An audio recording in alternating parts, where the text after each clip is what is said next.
एक देश के बारे में सोचिए जहां सरकार है ही नहीं, सेना सड़कों पर गश्त कर रही है और इस पूरी बगावत की कमान संभाले हुए हैं जेनजी। जी हां, ये कहानी है हमारे पड़ोसी देश नेपाल की। तो आइए गहराई से समझते हैं कि आखिर हुआ क्या, कैसे एक सोशल मीडिया बैन ने पूरे देश में भूचाल ला दिया। हाँ, तो सबसे बड़ा सवाल यही है कि आखिर एक सोशल मीडिया बैन कैसे एक बैन एक चलती हुई सरकार को गिरा सकता है और आर्मी को सड़कों पर उतार सकता है। इसका जवाब देखिए इतना सीधा नहीं है। यह नेपाल की सोसाइटी और इकोनॉमी के अंदर बहुत गहराई में छिपा है। देखिए, किसी भी आंदोलन को ना हम सिर्फ आंकड़ों से नहीं समझ सकते। उसकी असली कीमत तो इंसानी जानों से चुकाई जाती है, और यहाँ कीमत बहुत भारी थी। कम से कम 19 प्रदर्शनकारी, 19 नौजवान जो अपने घर वापस लौटकर नहीं आ पाए। और यही वो नंबर था जिसने एक शांत प्रोटेस्ट को पूरे देश के गुस्से में बदल दिया। ये सिर्फ एक नंबर नहीं है, ये 19 परिवारों का वो दर्द है जो शायद कभी खत्म नहीं होगा। सिचुएशन कितनी सीरियस है इसका अंदाजा बस इसी बात से लगा लीजिए। देश के प्राइम मिनिस्टर को रिजाइन करना पड़ा और कैपिटल सिटी काठमांडू के सड़कों पर अब आर्मी पेट्रोलिंग कर रही है। मतलब एक ऐसा संकट जिसने पूरे देश को जैसे अचानक रोक सा दिया है। तो सवाल यह है कि ये सब शुरू कहां से हुआ? इतना बड़ा संकट, इसकी जड़ में था सरकार का बस एक फैसला। कहते हैं ना, एक छोटी सी चिंगारी पूरे जंगल को जला सकती है। बस वैसा ही कुछ हुआ। और वो चिंगारी थी फेसबुक, इंस्टाग्राम, व्हाट्सएप, ऐसे 26 सोशल मीडिया प्लेटफॉर्म्स पर लगा सरकारी बैन। हां, बस इसी एक बैन ने नौजवानों के गुस्से को आग लगा दी।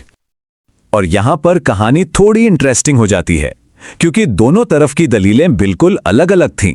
सरकार का कहना था कि भाई हम तो हेट स्पीच और फेक न्यूज को रोकना चाहते हैं, लेकिन जो प्रोटेस्ट कर रहे थे उनके लिए ये उनकी आवाज को दबाने की कोशिश थी, और उससे भी कहीं ज्यादा उनकी इकोनॉमी, उनकी लाइफलाइन पर हमला था। क्यों? सिंपल सी बात है, लाखों नेपाली जो बाहर काम करते हैं वो इन्हीं ऐप्स के जरिए घर पैसा भेजते हैं, अपने परिवार से बात करते हैं। लेकिन जैसा हमने कहा, सोशल मीडिया बैन तो बस एक चिंगारी थी। असली आग तो उन प्रॉब्लम्स में लगी हुई थी जो सालों से धीरे धीरे सुलग रही थी। तो चलिए देखते हैं कि वो क्या वजह थी जिन्होंने इस आग को इतना भड़का दिया। ये जो गुस्सा था ना, ये दो नेपाल की कहानी से निकला था। एक नेपाल था नेताओं का, उनके बच्चों का, और दूसरा था आम नेपाली यूथ का। और सोशल मीडिया ने इस फर्क को, इस गैप को बिल्कुल साफ साफ सबके सामने लाकर खड़ा कर दिया। मतलब एक तरफ तो थे नेपो किड्स, यानी नेताओं के बच्चे, जो सोशल मीडिया पर अपनी luxury cars, foreign vacations, designer कपड़ों की फोटोज पोस्ट कर रहे थे। और दूसरी तरफ थे आम नेपाली नौजवान, जिनकी जिंदगी विदेश में नौकरी करने, घर पैसा भेजने और बेरोजगारी से लड़ने में निकल रही थी। ये सिर्फ लाइफस्टाइल का फर्क नहीं था, ये अवसरों का एक बहुत बहुत बड़ा गैप था। इस नंबर को जरा देखिए। नेपाल की इकोनॉमी का 26% हिस्सा 2024 में इतना पैसा उन नेपालियों ने भेजा जो देश से बाहर काम कर रहे हैं, जिसे हम रेमिटेंस कहते हैं। अब इससे साफ पता चलता है कि देश की इकोनॉमी बाहर की नौकरियों पर कितनी ज्यादा डिपेंडेंट है। और अब शायद समझ आ रहा होगा कि सोशल मीडिया बैन इतना बड़ा मुद्दा क्यों बन गया। और ये तो थी आर्थिक परेशानी, इसके ऊपर से पॉलिटिकल इंस्टेबिलिटी भी थी।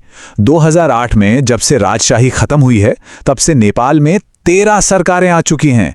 13! सोचकर देखिए, ऑन एवरेज हर साल एक नई सरकार। इसका मतलब क्या हुआ? मतलब ना कोई लॉन्ग टर्म पॉलिसी, ना कोई स्टेबिलिटी, और करप्शन के लिए तो मानो खुला मैदान।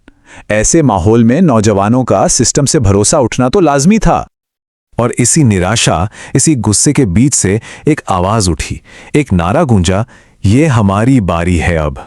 ये सिर्फ एक स्लोगन नहीं था, ये एक पूरी जनरेशन का ऐलान था।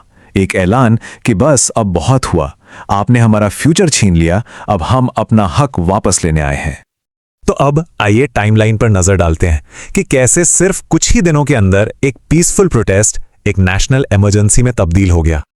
देखिए, 8 सितंबर को सब कुछ शांति से शुरू हुआ, लेकिन पुलिस एक्शन के बाद मामला बिगड़ गया और हिंसा भड़क गई। 9 सितंबर आते आते प्रोटेस्टर्स ने सरकारी बिल्डिंग्स में आग लगानी शुरू कर दी। सरकार ने घबराकर बैन तो हटा लिया, पर तब तक बहुत देर हो चुकी थी। 10 और 11 सितंबर तक प्राइम मिनिस्टर रिजाइन कर चुके थे और सड़कों पर आर्मी थी।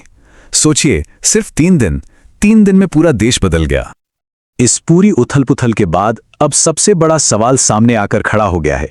नेपाल का भविष्य क्या है?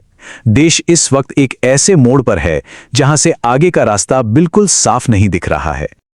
जो प्रोटेस्टर्स हैं उनकी मांगें बिल्कुल क्लियर हैं।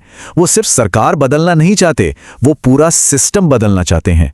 उनकी डिमांड्स हैं कि करंट पार्लियामेंट को भंग किया जाए, नए फेयर इलेक्शंस हों, करप्शन के खिलाफ सख्त से सख्त कानून बनाए जाएं, और तो और उनकी मांग है कि पूर्व चीफ जस्टिस सुशीला कार्की को अंतरिम पीएम बनाया जाए।